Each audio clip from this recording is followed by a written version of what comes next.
What should we do about a baby gift for my brother-in-law and his wife? We didn't get one from them when it was our turn, right?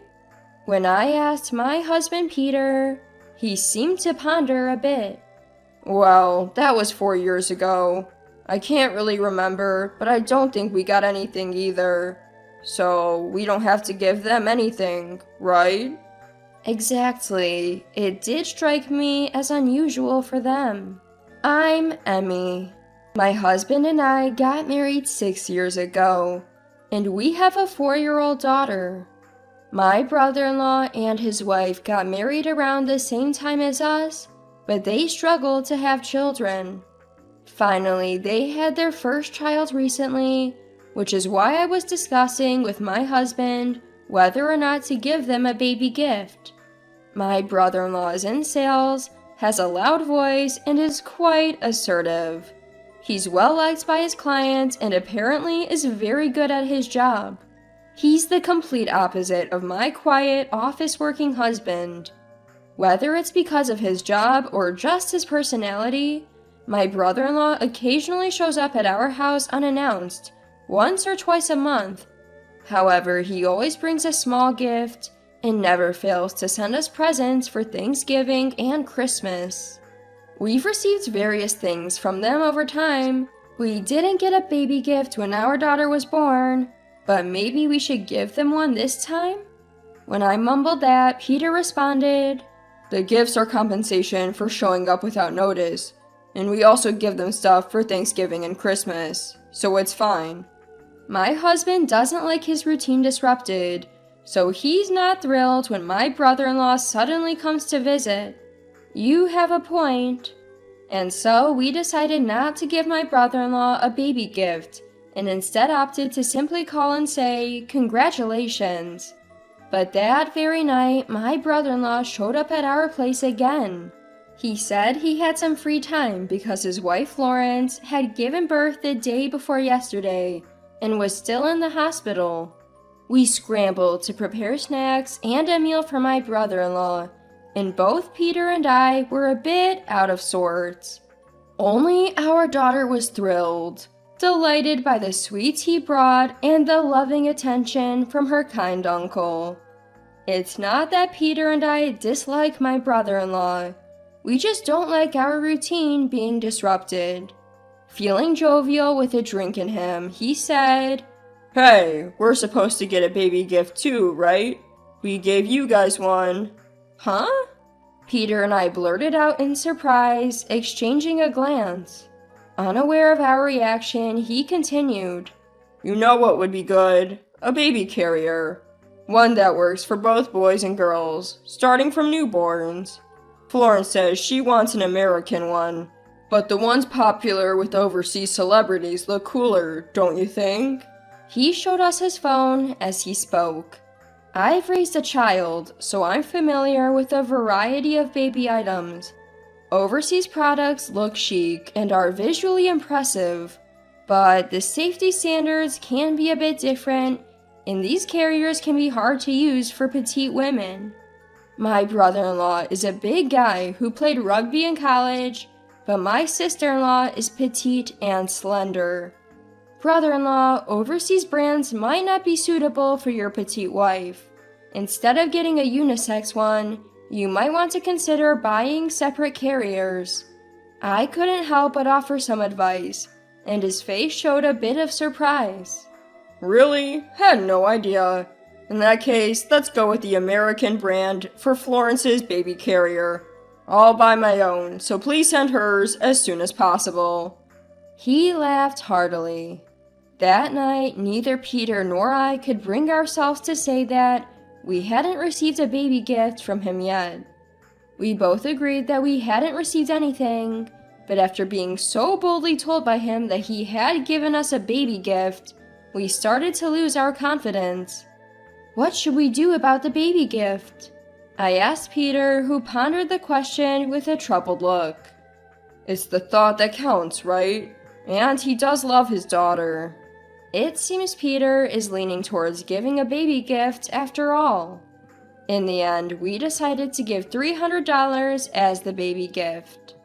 That's enough to buy a high-quality American baby carrier and still have some change left. As someone experienced in parenting, I believe it's crucial to try on items related to a child's safety, like a baby carrier, so you can choose one that really fits. But Peter insisted. We should make it clear we haven't received anything. He seems quite firm on this point, and since it bothers me too, I'm glad he'll speak up. Next Saturday, Peter and I will bring a baby gift and some Jell-O for everyone to enjoy at my in-laws' house. The brother-in-law and his wife live with my in-laws, and my sister-in-law isn't planning to return to her parents' house for childbirth. I heard she was discharged on Thursday and is currently at her parents-in-law's home. In the living room, both sets of in-laws, my brother-in-law and his wife, and our family were all present. Peter hands the baby gift to my brother-in-law. My sister-in-law reaches over with glee and grabs the gift. My smiling sister-in-law said, "Thank you. You've given so generously as a thank you for everyday favors. The going rate for siblings celebrating is around $2,000, isn't it?" I was stunned, thinking how audacious she is. Both her attitude and words in taking the gift are just unbelievable. Peter, my in-laws, and even my brother-in-law were all taken aback.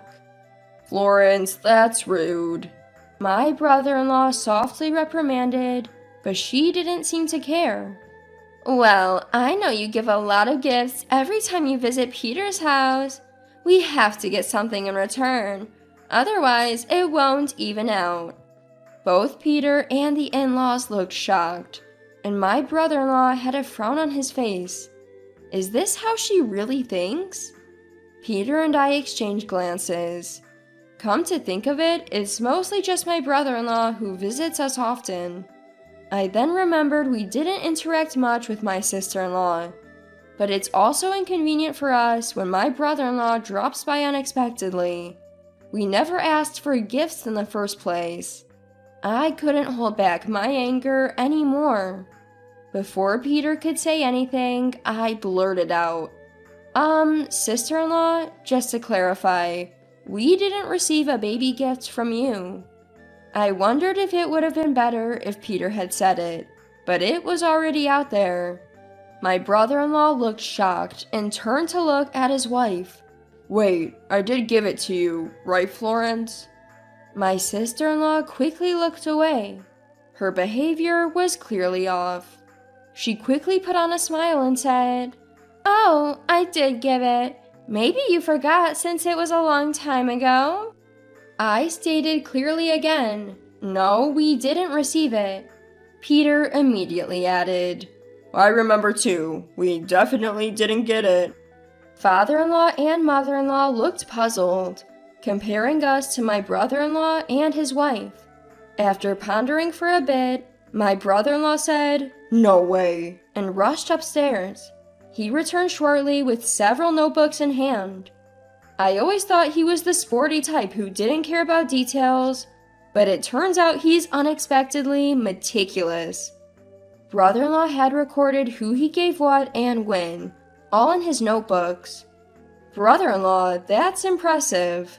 Caught off guard by my compliment, brother-in-law chuckled and said, "It's sales 101, haha.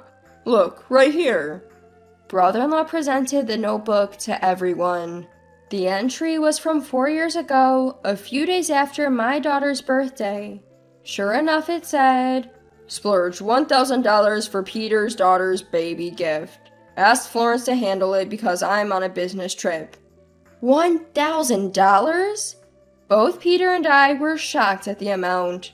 No wonder brother-in-law was asking about the baby gift. "I thought it would be better to give it sooner rather than later, so I entrusted Florence since I couldn't deliver it myself." All I shifted to my sister-in-law.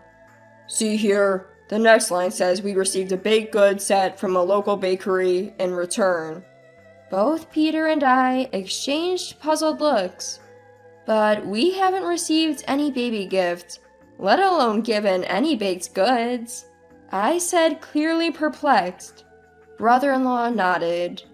Brother-in-law shot a glare at his wife sitting next to him. Florence, what's going on here? Florence, please explain. Mother-in-law also pressed my sister-in-law. Snapping her head up, she exclaimed, "Giving $1,000 for a baby gift is just too much. I barely have any money to spend." I couldn't help but interject. Didn't you just ask for double the amount, $2,000 a moment ago? Seriously, Florence, all your part-time job money goes to your personal spending. Brother-in-law retorted, but my sister-in-law wasn't backing down. "That's enough. If you stop giving gifts and souvenirs to everyone else, we'd have more money." She started to tear up. Turns out my brother-in-law giving gifts not just to clients, but also to family and friends had not been amusing to her. Look, Florence, I don't spend that much. I keep records of who I gave what and how much it cost. I even get allowances from work for these expenses. I make sure not to go beyond my personal spending. He reasoned, but she remained stubborn. "Even if it's just $100 or $200, I'd like to enjoy some luxury too, you know," she yelled. But you guys hardly contribute to household expenses. Your mom told me. Just $200 between the two of you. You can't be that broke. Florence, you should be making a decent amount. Father-in-law pointed out. "But my part-time job is just for a few hours, so it's a small amount," she tried to justify. "Really, Florence? I see you leaving for your part-time job every day, from early morning to late night. That's why I've been doing all the cleaning, laundry, and meal preparations. What do you mean by a few hours?" Mother-in-law gave her a stern look. "Oops." Her face red, but it was too late. "Well, that is..." She stumbled over her words. "Living with all of you is suffocating. I want to have more fun and live lavishly." I'm so stunned by her selfishness, I can't even speak. Is it true, Florence? You manage all the money beyond my spending allowance? Are you really giving only $200 to my parents? Didn't I ask you to contribute $2,000 from my salary? We're already doing them a favor by living here. Your dad is still working. They don't need that much. So you don't do any housework, you waste your part-time earnings and your husband's salary, and now you're stealing gifts too? Aren't you ashamed? I can't help it. I want to be the center of attention. She continues to throw a fit and shows no sign of apologizing. Brother-in-law let out a big sigh and asked, "So, you're hooked on some guy you met at a club?" Everyone looks at him, stunned by his revelation. My sister-in-law retorted, "It's not a club, it was just a little party." I was shocked and blurted out, "Sister-in-law, you've been cheating too? Did you know about this brother-in-law?" I had my suspicions and looked into it. Turns out she was really cheating. I was impressed by brother-in-law's quick thinking. No wonder he's a top salesman.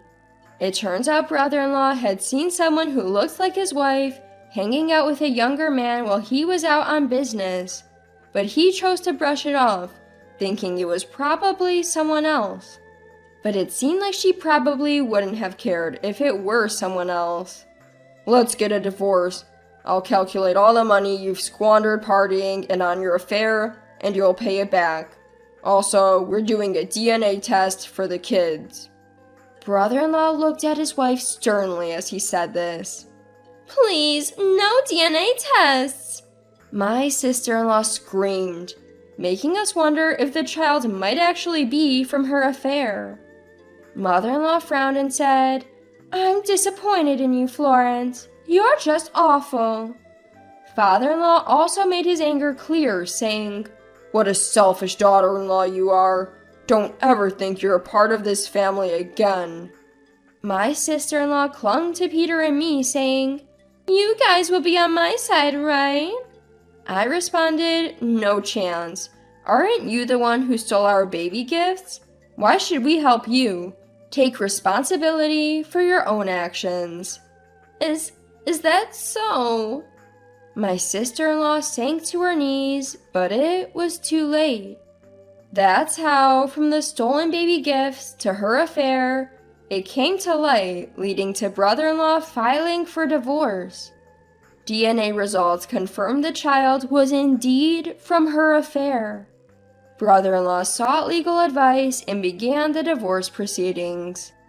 Sister-in-law moved back to her parents' home with the child, and her parents covered both her wasted expenses and the settlement. Once she recovers her health post-delivery, she plans to start paying back her parents. And then, about 2 weeks later, brother-in-law suddenly showed up at our house again. He came to return the baby gifts he had reclaimed from my sister-in-law. We gratefully accepted them and took the opportunity to bring up something that had been bothering us for a long time. Brother-in-law, thank you for the baby gifts. We also appreciate the regular gifts for our daughter and how you always treat her so well. But if I may, your sudden visits are a bit inconvenient for us. We have our own schedules too. Could you please call ahead next time? Brother-in-law looked puzzled for a moment, but then scratched his head and laughed, saying, "Ah, I see. Sorry about that. I'll be more considerate from now on." After that, he started contacting us before visiting, which not only made our daughter happy, but also allowed Peter and me to enjoy a stress-free relationship with brother-in-law.